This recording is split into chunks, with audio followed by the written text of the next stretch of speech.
For someone with schizophrenia, that imaginary friend is as accurate as a living, breathing person. I wonder what my imaginary friend would be. I'd probably get like a person who looks like Shaq as my imaginary friend, bro. Don't ask why, okay? Every mental disorder explained in 15 minutes. Post-traumatic stress disorder, PTSD.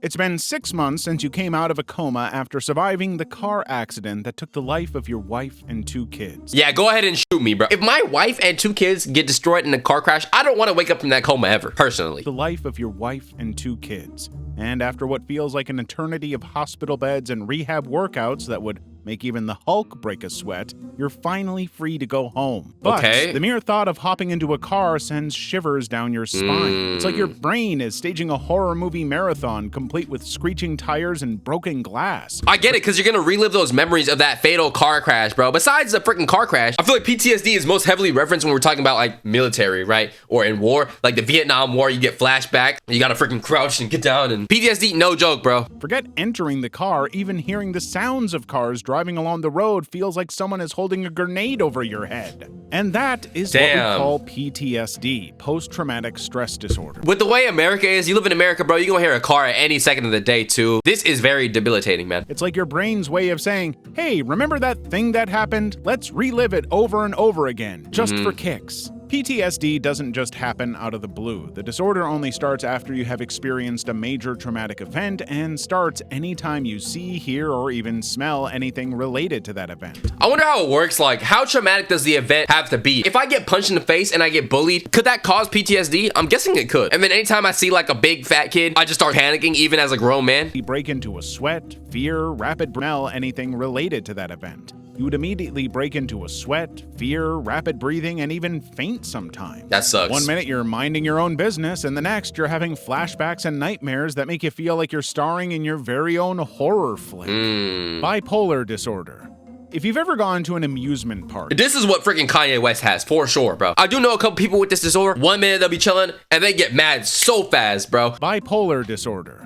If you've ever gone to an amusement park and gotten on a fast roller coaster ride, then you might understand what it feels like to have bipolar disorder. Really? Except this is not the fun kind of ride with happy screams and cotton candy. I mean, contrary to popular opinion, bro, none of these rides are actually the fun type of rides, bro. Every time I'm doing this, it's at my own expense because I'm falling victim to peer pressure. Somebody's like, bro, please, big bro, please bless me with the experience of riding a roller coaster at the same time as you, bro. People always ask me that, dude. I'll bless you with my presence, peasant. No, but actually, though, I do not enjoy roller coasters, bro. Especially nothing that spins. I will throw up every single time. This type of roller coaster ride would feel like you have 2 different people living inside your brain, literally. The first person would be the manic phase, which is the crazy, extremely hyperactive phase. Okay. During the manic phase, you would feel like you just won a lottery ticket and drank a double shot of espresso. You'd be extremely happy, energized, and ready to take on Mike Tyson in a sounds like cocaine or like drugs. I don't know. Boxing match. But then, just when you think you've got it all figured out, the depressive phase hits you like a ton of bricks. Like someone just threw ice water on you. Suddenly, you're like Squidward from SpongeBob SquarePants. Okay. Grumpy, pessimistic, and convinced that everything is pointless. Yeah. These extreme mood swings can happen quickly and without warning. And for some people, aggression and violence are thrown into the mix. The crazy part is sometimes like I'll get a mood swing or like a change in my mood like drastically, just normally. Feeling that and knowing what people have to go through when they have bipolar disorder, it's a whole different ball game, bro. I could not imagine. It probably feels almost like a come down from a certain drug, if I had to guess. Like your brain is playing a cruel game of ping pong with your emotions. Scientists and research have shown that bipolar disorder can be linked to genetics, brain chemistry, and life experiences, and it affects around 40 million people worldwide. That's a lot. It's not something you can catch like the flu, and it's definitely not something you can just snap out of. So how do you deal with bipolar disorder? Is it just medication and that's it? Like there's no cure per se? Schizophrenia. As a child, you probably had that imaginary friend who always seemed to be there and nobody else could. No, I wasn't schizophrenic, actually. I didn't have any imaginary. Nah, we all did that. Let's be real. We all did that, bro. If you didn't do that, you ain't have no childhood. Hear, see, or even talk to him except you. However, as you got older, you realized that the imaginary friend was just a trick in your mind and they were never actually real. Yeah. Now, for someone with schizophrenia, that imaginary friend is as accurate as a living, breathing person. This means they can see, hear, or talk to that person even when nobody else can. So it's kind of like, if y'all have seen the anime Death Note, like Ryuk, freaking Light Yagami, he has a demon that nobody else can see except he literally sees it. I wonder what my imaginary friend would be. I'd probably get like a person who looks like Shaq as my imaginary friend, bro. Don't ask why, okay? A person with this disorder also has very vivid delusion even when nobody else can. A person with this disorder also has very vivid delusions and would sometimes make up another reality. For example, they would believe that they are a secret agent on a mission to save the world. It's like being in your own VR. Like, so today I'm a freaking 00 James Bond agent and I get to take over the world. Now, I know it doesn't work like this all the time. Sometimes it's very, very scary. But in a case like this looks like it would be fun. That they are a secret agent on a mission to save the world. It's like being stuck in a game of two truths and a lie, but you're not sure which one is the lie anymore. It's like their mind is a radio that's constantly changing stations. One minute you're tuned into reality, the next you pick up signals from a completely different universe. Yeah, now I can see how this would be very, very depressing. This is probably the most depressing one, or this genuinely alters with your perception of reality, bro. And you would feel so alienated from the rest of the population. Oh, look, it's an alien, it's a UFO. And everybody's like, bro, what are you talking about? And you would, I don't know, you just sit and go home and just cry. Unfortunately, this mental disorder is the fate of about 1 in every 300 people, and there is no cure for it. Still, early diagnosis, therapy, antipsychotic medications, and self-management techniques can help manage symptoms and improve quality of life. Depressive disorder. Depressive disorder. If you have depression, it would feel like you're constantly stuck in a world that is entirely black and white with no single color. Every day seems like a terrible case of bad Mondays. However, depression isn't just about feeling sad for a while or— I'm not gonna lie, bro. Yeah, because there's a ton of people who are like, oh, I'm depressed, and they're not actually depressed. They're just freaking sad that they don't have a freaking girlfriend or something. I don't know. Listen to goddamn Juice WRLD all day. Of course you're gonna be sad. I mean, we've all had a phase, let's be honest, where we were in high school or middle school where it's like, we're depressed. Don't talk to me. We're actually gonna come to school and be mad the whole day. And turns out one of our friends made us laugh, bro. Just having a bad day. For depression isn't just about feeling sad for a while or just having a bad day. During a depressive episode, there's a constant emptiness and sadness that you would feel like someone used a giant vacuum cleaner to suck out all of the joy in your life. You'll lose interest in everything you— Sucking the joy out of somebody? You'll lose interest in everything you used to love, like pizza, ice cream, your dog, and even watching YouTube videos on your favorite channel. Yeah, like watching my videos, bro.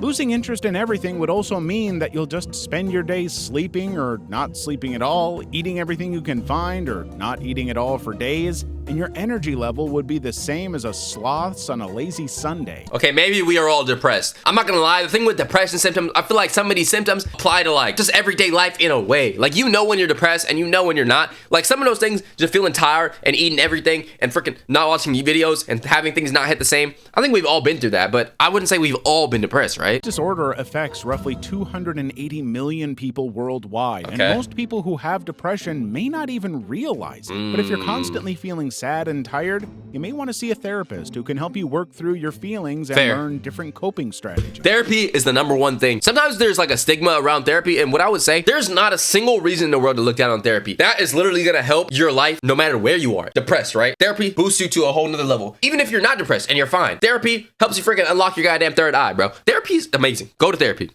Anxiety disorder. Anxiety is the stomach-churning, sweat-inducing cocktail of fear and worry that's as unpredictable as the weather on a spring day. This is kind of like mini PTSD a bit, no? Maybe? With an anxiety disorder, you would literally feel like you're constantly being chased by a giant grizzly bear with an axe. You would feel like your heart is literally trying to jump out of your chest. In addition to this, you'd also experience sweaty palms like you were holding a water balloon, and it'd feel like your stomach is doing somersaults like an Olympic gymnast. Yeah, I'm not gonna lie, bro. Feeling like you're gonna have a heart attack at any moment just because any little slight inconvenience is terrible. Now, a little anxiety in small doses is helpful because it's your body's natural response to danger, which helps keep you alert and sometimes motivates you to do your best. But when anxiety starts to interfere with your day-to-day living, it may have just crossed the line into disorder territory. This means that you'll be getting loads of anxiety that makes your brain spin faster like a hamster on a wheel. You could literally be having a very great day, but would suddenly just feel an overwhelming sense of terror for no reason at all. You'll be stuck worrying about stuff. I think the worst part of a lot of these mental disorders is the fact that, like, they're unexplainable, bro. You can't explain them with logic to another person who doesn't have it. You just gotta kind of understand. So it's like, experience a freaking anxiety attack. You can't really say like, oh, this is why, and point to the reason. And then your partner or the person you're with is gonna be like, oh, was it me? Was it my fault? Did I cause it? And it's all just confusing. That's not the worst part of it though, but like it's one of the more bad parts of mental disorders. Terror for no reason at all. You'll be stuck worrying about stuff that hasn't happened yet, replaying past mistakes like a broken record, and second-guessing yourself so much you'd give a magic 8-ball a run for its money. Anxiety disorder affects about 301 million people worldwide. But the good news is, anxiety doesn't have to be your roommate forever. Proper cognitive therapy, deep relaxation techniques, and medications can help you lead a full, vibrant, and happy life. That's good. Attention deficit hyperactivity disorder. Now, a lot of us be having this. I'm not gonna lie. I don't know if I have it. I wouldn't say that, but a lot of people be self-diagnosing too. Like, oh, I have ADHD. You just freaking don't pay attention in school. That's what it is. But some people are underdiagnosed as well. I don't know. So you can't really put it past them.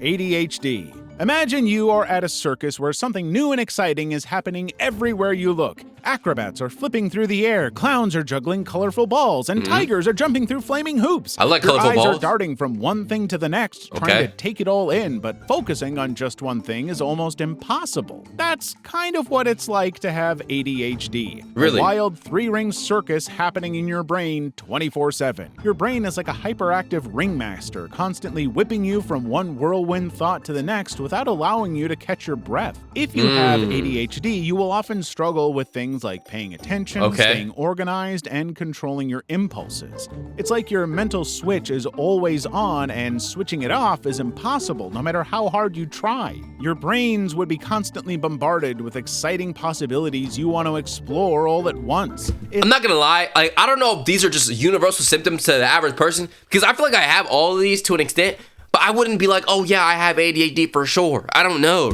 It's like a kid in a candy store with an unlimited allowance. This disorder affects between 129 million and 366 million children, teenagers, and adults globally, and there are types of ADHD. If you have inattentive ADHD, you will struggle to focus and complete tasks even if you want to. You would always lose concentration and have an extremely short attention span. Then there's hyperactive impulsive ADHD, which makes it difficult for you to stay still and control your urges. You'd be unable to sit still or stay quiet, talking a mile a minute like an auctioneer on speed. Really? And then there's combined ADHD. Okay, maybe I have that one, because y'all be saying I talk way too goddamn fast. Which is what you would get if attentive ADHD and hyperactive impulse ADHD had a baby. ADHD squared, so this is like the way worse version. Very energetic, easily distracted baby with no volume control. Obsessive compulsive disorder. What? Oh, OCD. OCD is like having a strict, overbearing mother living in your head, constantly nagging you to clean, check, and organize everything. Hey, why have OCD when you can already have this? I don't have this, but a lot of y'all do be having like some nagging parents, bro. I'm sorry. But instead of just rolling your eyes and ignoring her, you feel compelled to obey. Living with OCD would often make you have unwanted thoughts or fears that just won't go away. That makes sense. It's like having a mental itch that you just can't scratch no matter how hard you try. I feel like the stereotype with OCD is like, oh, you always just gotta freaking clean. You gotta clean, make sure everything is right, make sure everything is in the right order, blah, blah, blah, blah, blah. And if you don't have that, then like you don't have OCD. But I'm pretty sure OCD can like show up in different ways and not just freaking being organized. It just develops into these compulsions, which are repetitive behaviors or mental acts that make you want to fix everything as a way of reducing your anxiety or preventing something terrible from happening. For example, you often worry about germs and getting sick, so to ease your fears, you wash your hands over and over again. Clean your house at least 12 times a day, and you'd spray so many disinfectants on anything you come across that you could single-handedly solve the ozone layer crisis. Bro, you spraying that much disinfectant, you probably gonna get infected. This condition is quite common, affecting about 79 million people worldwide, but people who are diagnosed with OCD are often treated with cognitive behavioral therapy. Mental disorders can be very challenging, but you can join our Discord channel today to help you learn everything you need to know. Autism spectrum disorder, ASD. Imagine you're in a room full of people and everyone is laughing at a joke, but you can't seem to get the hang of the joke or what they're even talking about, and it feels like you're lost on another planet or something. Well, this is the typical day-to-day routine of people with autism spectrum disorder, ASD. This neurological condition affects how people communicate, interact, and perceive the world. It's like having a brain running on a slightly different operating system than most people. I feel like out of all the ones on this list, this is the one I want to learn the most about, because I feel like it's extremely common. I know actually a good amount of people who have autism, and it's like they do explain it like kind of like being unaware of like an inside joke, just like how he said it. Take a little longer to process certain things or get hung up on details that other people wouldn't even notice. If you're on the autism spectrum, you might struggle with things like social interactions, making eye contact, or even understanding plain old jokes. Still, on the flip side, you might have intense interests or hobbies you focus on with laser-like precision, be highly creative, or even have a fantastic memory for details, like remembering what your second grade teacher wore on the first Monday of October. But then, interesting. So it's kind of like a superpower in a way. I mean, I guess in social settings it could be really bad, but there are some benefits. I didn't know that. You know, also what I heard, a lot of times like people who are extremely talented, like freaking, I don't know, Pablo Picasso, for example, might have had like autism because they're like so fixated on becoming amazing at their craft. I don't know if that's true or not though. But then autism isn't a one-size-fits-all condition. It's called a spectrum because everyone on the spectrum is different with their unique combinations of traits and characteristics. Okay. So while some people on the spectrum might be nonverbal, others might be highly articulate. Okay. Some might have exceptional skills in math or music, while others might struggle with academic or occupational tasks. ASD affects about 1% of the global population. That's lucky a lot. And even though there's no medical procedure to reverse the condition, it can be managed through behavioral therapy, educational interventions, and medications to help with the anxiety, irritability, and hyperactivity that often accompanies ASD.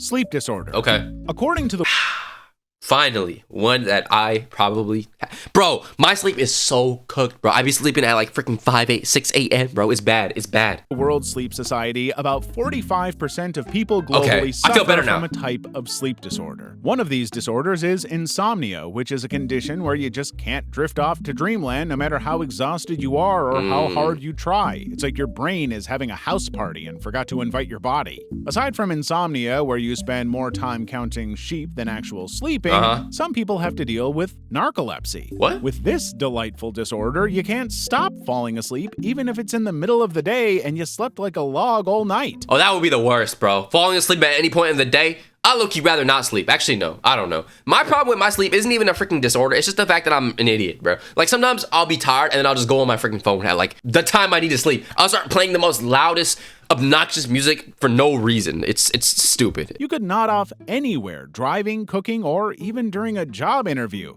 I'm really excited about this opportunity. Oh, yeah, you're fired. You're fired instantly. And then you're like, no, I'm sorry, I'm narcoleptic or whatever it was called, right? They're not buying that. Well, you can see how this could be a huge problem. And then there's sleep apnea, which would feel like having a built-in alarm clock in your throat. With sleep apnea, your breathing literally stops for short periods during the night, and if this continues, you'll essentially begin to snore louder than a freight train. And it can be pretty fatal if left untreated, kind of like hitting the snooze button one too many times. Sleeping disorders can For that one, it feels like you're probably not going to know about that one until somebody tells you though, right? Because if it's something that you need to check in with while you're snoring, who's going to tell you if you don't have a partner? Make you sleepwalk, sleep talk, or even sleep eat. It's like having a secret life you don't remember in the morning. Just hope you don't sleepwalk your way into an embarrassing situation like raiding your neighbor's fridge naked. Yeah. Paranoia. It is very normal to get scared and suspicious of people. Wait, this is a mental disorder? Paranoia? I feel like everybody has this to an extent, no? Or maybe we just use it in a different term. Sometimes, especially when there's a valid reason to be. But for a person with paranoia, that fear and suspicion is multiplied by 10,000. Let's say you're at work and see two colleagues talking quietly in a corner. You'd probably think they have personal matters to discuss. Right. A person with paranoia would believe that they're plotting to get her fired or even killed. It's like your brain has literally turned into a suspicious detective that sees threats everywhere, even when there's no real reason to be scared. I think I'd be feeling it, but it's not like at work. It would have to be like in a street where like I don't know anybody and I'm trying to like move smart, you know? Because you don't want to move too like friendly, bro. Expect and think everybody and everything around you is out to hurt and get you. Coupled with your irrational fear and mistrust of everybody, you'd also get easily offended and defensive and be very hostile, argumentative, and aggressive. It'll basically be a game of, how many bad habits can I have? This mental disorder can be caused as many as Steve Lacy had. Not funny, my bad. By genes, traumatic life events, and extremely stressful life events. Dyslexia. Oh. Now, imagine a classroom where kids are learning to read and write. Most kids would pick up reading and writing after some time, but a child with dyslexia might find it much harder to even recognize the letters. But one of my homies who had dyslexia when I was in middle school, I didn't even believe him because it was like, what? But he was talking about like how the words were like jumping at him. He was like, the letter is changing and moving. I was like, huh? It's not like I shamed him for it or anything. I was just like, what? Really? Huh? More about reading the words. It's like their brain is on a different learning adventure that needs extra time and help to find the correct part. Dyslexia basically affects the part of your brain that processes language, making it more difficult to learn how to read, write, or spell. Words and numbers always appear like a jumbled mess they can't understand. Like some noodles. If a person with dyslexia were trying to make pancakes using a cookbook, the recipe would say, add 2 spoons of sugar, but they'd probably see, add 2 spoons faux slat. Writing down their thoughts or even What? For copying a Slat? text We doing that for Young Thug? We doing it for Cardi?